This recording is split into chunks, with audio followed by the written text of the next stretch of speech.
অভিনেত্রী জয়া আহসান এপার ওপার দুই বাংলারই জনপ্রিয়।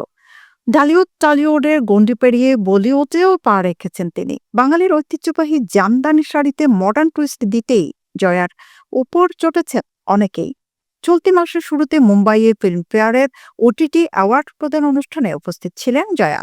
সেখানে জামদানিতে আলো ছড়া, সেখানে একদম অন্যভাবে জামদানি শাড়ি পরে বিতর্কে জয়া। জয়াকে এই জামদানি শাড়ি একেবারে ব্যতিক্রমী স্টাইলে পরতে দেখা গিয়েছিল। কয়েক বছর ধরে দেশের তুলনায় ভারতের সিনেমাতে বেশি দেখা গেছে জয়াকে, তাই তার ভক্তদের অনেকেই মনে করেন নিজ দেশের চেয়ে পাশের দেশে বেশি সময় দেন তিনি।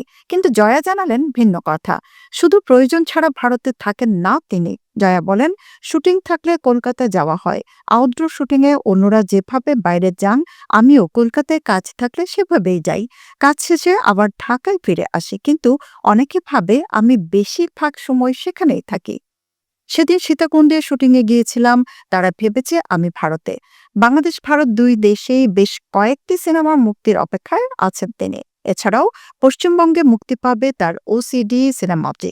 দেশে মুক্তির তালিকায় আছে নকশি কাঁথার জমিন, জয়া আর শারমিন ফেরেস্তে সিনেমাগুলো।